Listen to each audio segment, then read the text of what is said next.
All rise. Judge Condo be court is now in session. Judge, this is the case of Schaefer. Thank you. You all may be seated. Mr. Schaefer, you brought this case before the court, sir? Yes, ma'am, I did. Okay, go ahead. What's going on? Well, my son was married to the respondent, and he died. They have a child that's now 3 years old that has been left in my custody, and I'm asking for some sort of relief or support because I'm retired from the military and on a fixed income. Okay. First of all, my condolences for the loss of your son. I appreciate that. And thank you for your service as well. Oh, thank you. How long has the child lived with you? 2 years. 2 years. Has mom given you any support for the child? No, she hasn't. She hasn't bought anything. Not significantly, no. But I've just now come to the point where I need some relief and I need some help. All right. Today we're heading into a courtroom where a tough family situation is unfolding. Mr. Schaefer, a retired military veteran, has been caring for his autistic grandson ever since his own son passed away. For the past 2 years, he's taken on this responsibility completely alone, without any help from the child's mother. Living on a fixed income, he's been doing his best, but the financial strain has finally pushed him to ask the court for assistance. The judge immediately acknowledges his dedication and thanks him for his service. Then comes a key question. Has the mother ever contributed financially? Mr. Schaefer's response is simple. Not once. You can feel the weight of that moment in the room. This case is more than just paperwork and legal terms. It's about a man doing everything he can for his grandson. And it's clear from the start that this isn't going to be an easy decision. I agree with that. Ma'am?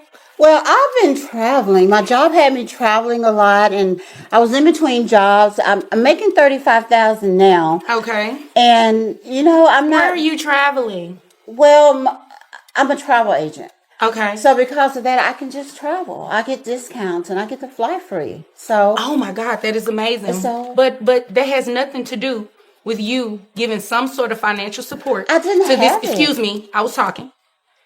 That has nothing to do with you giving financial support to this man for the support of your child. Your child, not his child. Your child. It is my child. That is correct. But like I said, my job had me traveling, and I really didn't have the extra money. What are you doing with yourself every day? What do you do? Tell me about your traveling. Well, I had got this new condo for one thing, and that. Wait a minute, you got a condo and you're traveling. Yes. But how much is this condo? Well, I'd rather not say. No, I'd rather you say. Because how much is this condo? It's pretty steep. It's pretty steep. Ma'am, what does that mean? That means nothing to me. Steep. You know how many people come in here with things that are steep? I need a number. I like to live nice, and so I pay $5,000. See, you know what? You obviously came here to waste my time. No, I didn't. Yes, really, you did. I didn't. And ma'am, I really yes, you did. I've I've asked you a very specific question. How much is your condo? Well, I pay $5,000 a month. $5,000 a month? Mm-hmm.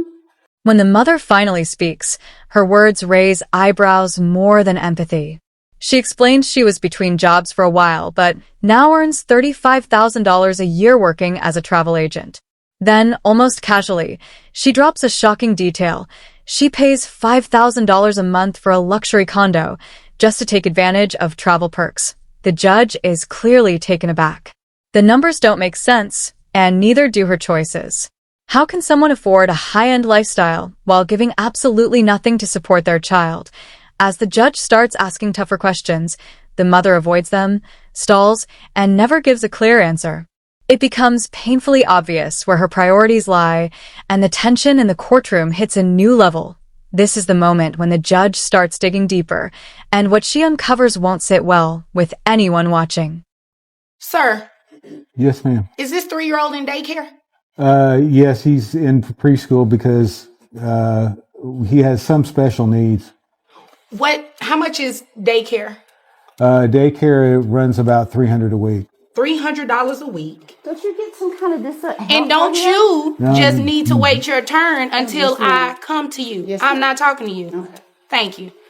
Sir, $300 a week. And what type of special needs does the child have? He's autistic. Okay. Does he have to, you have to pay for like any medical expenses? He needs special counseling, and of course he has regular doctor visits. Counseling. Does mom show up to any of those doctor's visits or anything? Well, no, of course I haven't always told her, but I Exactly. haven't expected her. Exactly. You haven't given him any money either. Well, I'm not talking to you still. Now, we start to see the full weight of what Mr. Schaefer is dealing with. His grandson, just 3 years old, is autistic and needs specialized care. He goes to preschool tailored to his development. That alone costs $300 a week. And that doesn't even include therapy sessions or regular medical visits, MR. Schaefer covers every penny on his own. Meanwhile, the mother hasn't attended a single appointment. She claims no one told her, but being absent doesn't excuse being uninvolved. The judge has heard enough. This isn't about miscommunication. It's about a lack of effort. In that moment, it becomes crystal clear to everyone in the courtroom who's actually been parenting. It's not the one with money and excuses. It's the one who showed up every day, no matter what. Now, I don't have anything against my former daughter-in-law. I mean, she was married to my son, but I do need a little more involvement and a little help. I agree with you. It definitely, if she's spending $5,000 a month on a condo, I don't even stay in a condo, I ma'am. need that. I Okay, have to have well, that. I need a condo. Can you give me your condo? Exactly. So your child support based on $35,000 a year.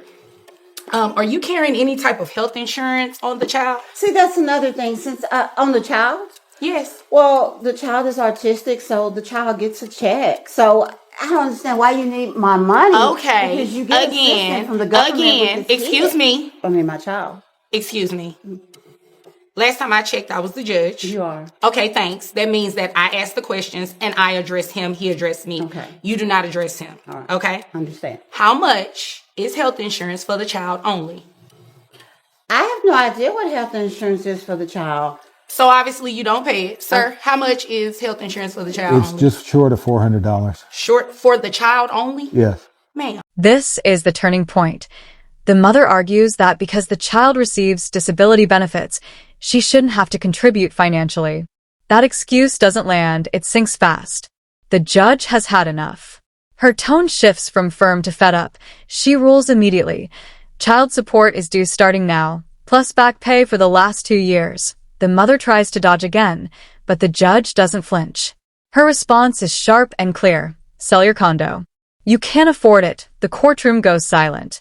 That line isn't just tough. It's a reality check. From there, it's all numbers. Income, healthcare costs, legal guidelines under Texas law. Each figure cuts deeper into the mother's argument, leaving little room for excuses. By the end, one thing is certain. Accountability has officially arrived, and excuses are no longer welcome. Well, I thought he was getting government No, well, assistance. I thought you should have been giving him something for child support. So we're going to go ahead and make that happen today. And the child has been living with you for the past 2 years, you say? 2 years. So not only am I going to make you pay child support, ma'am, you're going to pay back pay as well. I cannot afford that. Guess what? Sell your condo, then you can afford that. So I have your gross based on $35,000 a year at $2,916.67. And you said the health insurance is $400 a month? Yes. That's pretty steep based on, well, not that your coverage is not steep, but in Texas, we're only allowed to take 9% of her gross. So based on 9%, it'll be $262.50. Will that start? Can you give me maybe 3 months before that starts so I can rebudget my bills? Let me think about that. No. So $262.50. I had a question. Why are you being so hard on me? Ma'am, I'm not being hard on you. You have not given this man any type of child support to support not your have child. any. And then you come to court and say you don't have money, but you travel and you have a $5,000 a month condo, but you don't give him anything a month. I don't have it. I just don't have it. Well, I can't help you. So it's going to be, I have your child support obligation. And how many children do you have? I'm sorry, ma'am. Just one. one child. So that's based on 20%. Let's see here. Sir, you said you all have a cordial relationship. Are you okay with continuing that health insurance? Yes, I am. Okay. And are you seeking any type of reimbursement from her on the health insurance? No, I mean, it's all in the past. Okay. Okay. Well, you got really lucky. He cut you a break. So your child support obligation, your net comes out to $2,466.03. Your child support obligation comes out to $394.56. Now your back child support, that $394.56, you have to pay that back from the time that the child has lived with Mr. Wow, Schaefer. that's not Yes, fair. ma'am. In Texas, it goes back 4 years. Your child is 3. So with that calculation, it comes out to $14,204.16 to be paid monthly at an amount of $200. That makes your total child support obligation set at, well, I'm gonna make it $300 because $14,000 is a huge amount. So that makes your monthly child support obligation $694.56. The final numbers are in and they hit hard. The mother is now ordered to pay $694.56 a month, including a portion that goes toward back pay. Desperate, she asks the judge why she's being treated so harshly. But the answer is simple. This isn't punishment. It's the price of stepping away while someone else carried the full load. While she enjoyed life in California and travel perks, Mr. Schaefer dealt with sleepless nights, rising costs, and caring for a child who needed him every single day. Then comes an unexpected moment. Mr. Schaefer declines reimbursement for past health insurance costs. He's not asking for everything he's owed, just what's fair moving forward. It's a quiet act of grace that speaks louder than words. The judge accepts it, but makes one thing clear. She's lucky. Most people wouldn't have been this generous. Today's ruling goes beyond legal orders. It's a deeply human moment. And it makes one thing undeniable. The person who truly showed up for this child isn't the one who had the means. It's the one who had the heart.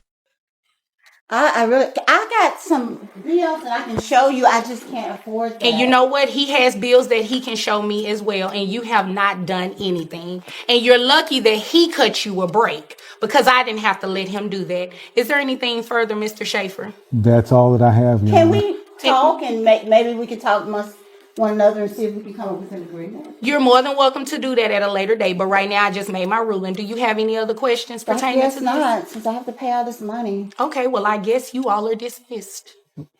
Thank you. Thank you. You're welcome.